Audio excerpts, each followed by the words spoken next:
मेलाला चांगला माणूस यावा अशी आमची इच्छा आहे. प्रशांत ठाकूर पण आमचाच आहे, तो बादली पण आमचाच आहे, रविशेठ पाटील पण आमचा आहे. रायगड जिल्ह्यातल्या कोणाला मेला तरी आम्हाला खुशी आहे. तीन तीन आमदारापैकी प्रशांतला अनुभव आहे, आनंद आहे.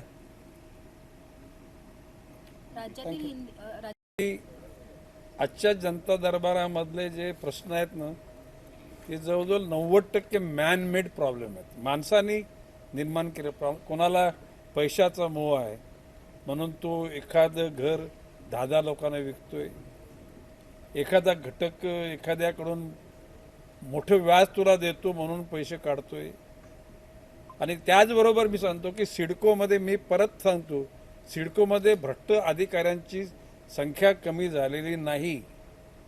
आणि आता महापालिकेमध्ये सुद्धा काही भ्रष्ट अधिकारी म्हणजे जसे असे त्यागी अधिकारी बसलेत, सकाळी 11 वाजल्यापासून असे जसे म्हणजे स्वतःच्या आयुष्यात कर्तव्याशी बांधिलकी राखून काम करणारे अधिकारी आहेत, तशाच प्रकारचे कामचोर, पैशाशिवाय काम न करणारे अधिकारी आहेत. आणि आता म्हणजे मी सुनील पवार साहेबांना मी काही गोष्टी ऑनलाईन ऐकवल्या ना बुधवार साहेब तुम्हाला. आपण फॅक्ट आहे, जसे सज्जन लोक आहेत राजकारणामध्ये तसे नालायक करप्ट राजकारणात पण आहेत, प्रशासनात पण आहेत. पण प्रशासनात माझे सज्जन लोक आहेत.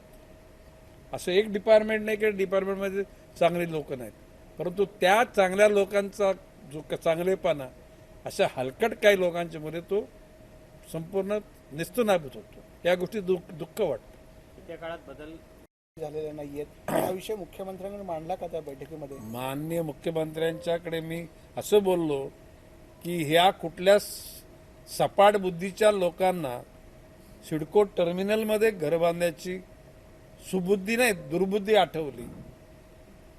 सांडपाडा रेल्वे स्टेशन म्हणजे Jui railway station, Nerul railway station, खरं म्हणजे ही घरं नैना परिसरात गेली असती तर जागेची किंमत त्याच्यातून कमी झाली असती.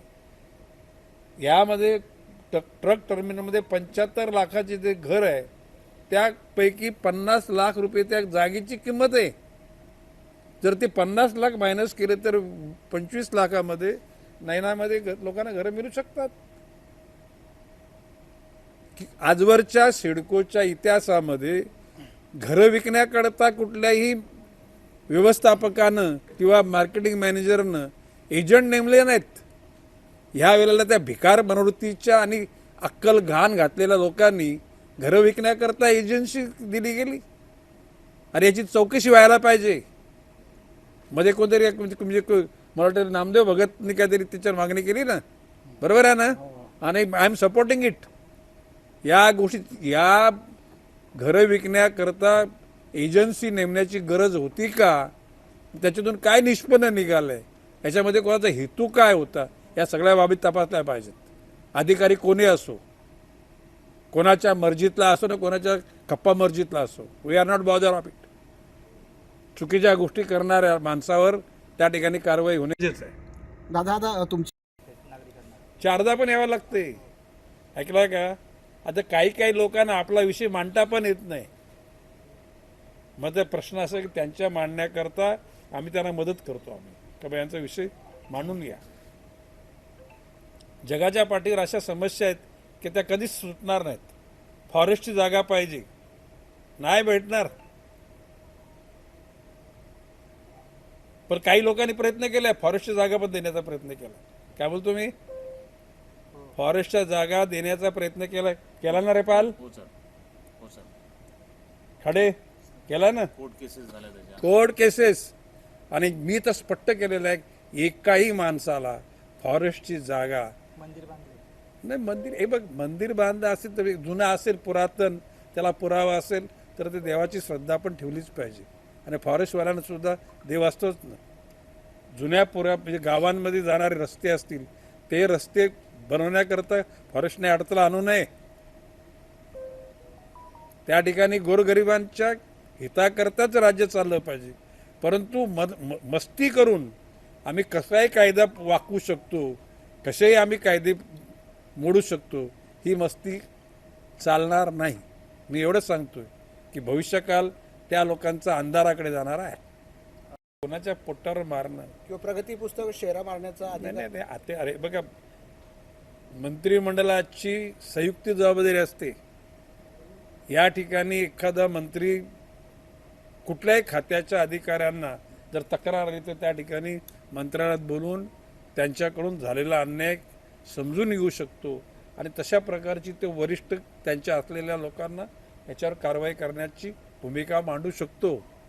पण माझं म्हणणं आहे की सजा देऊन त्याच्यातून काही चांगलं निर्माण असं मला वाटत नाही. माणसांनी आपल्या दुर्गुणामध्ये बदल घडवला पाहिजे. आज चुकलं म्हणजे की उद्या पण चुकलंच पाहिजे असं काही नाही आहे. आज केलेली चूक उद्या दुरुस्त करता येऊ शकते आणि कालाच्या ओघामध्ये सगळंच पापमुक्त होऊ शकतं.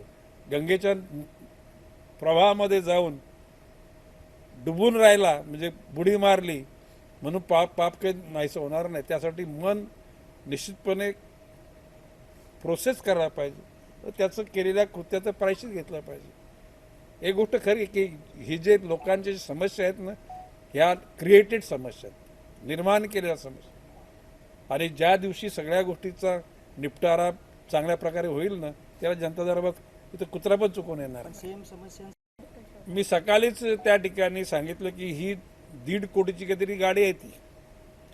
जोपर्यंत त्या गाडीचा एकूण प्रोसेस ही मी बघत नाही, तिचा रिझल्ट समजत नाही, तोपर्यंत ती योग्य असं मी म्हणणार नाही. उद्याला जर का 3,000 लोकांकरता 1.5 कोटीची गाडी, तर नवी मुंबईची लोकसंख्या 15 लाख आहे. 15 लाख इंटू 3,000 काढा, तेवढ्या गाड्या 1.5 कोटीने घ्यायच्या तर नवी मुंबईच्या बजेटला सुद्धा परवडलं पाहिजे ना. म्हणून व्यवहार्य प्रणाली तपासूनच नंतर त्या गोष्टीवर मी काय फार खुश झालो नाही. परंतु त्याला नवीन प्रयोग कोणीतरी केला आहे, तो प्रयोग जर खरोखर अनुकरण करण्यासारखा असेल तर त्या लोकांना प्रोत्साहित केलं जाईल. सब्जेक्ट टू कुठल्याही परिस्थितीत महानगरपालिकेचं नुकसान होता कामा नये. पुढच्या काही 10-15 दिवसामध्ये तो येतोय. वन खात्याशी संबंधित ज्या गोष्टी असतील त्या वन खाते त्यांना नक्कीच देईल. म्हणजे एकूण दिंडी मार्गावर, पालखी मार्गावर लाखोनी झाडं लावण्याचं वन खात्याने ठरवलेलं आहे आणि ते लावणार आता. लोकशाही मराठी ऐका, पहा, जागरूक रहा.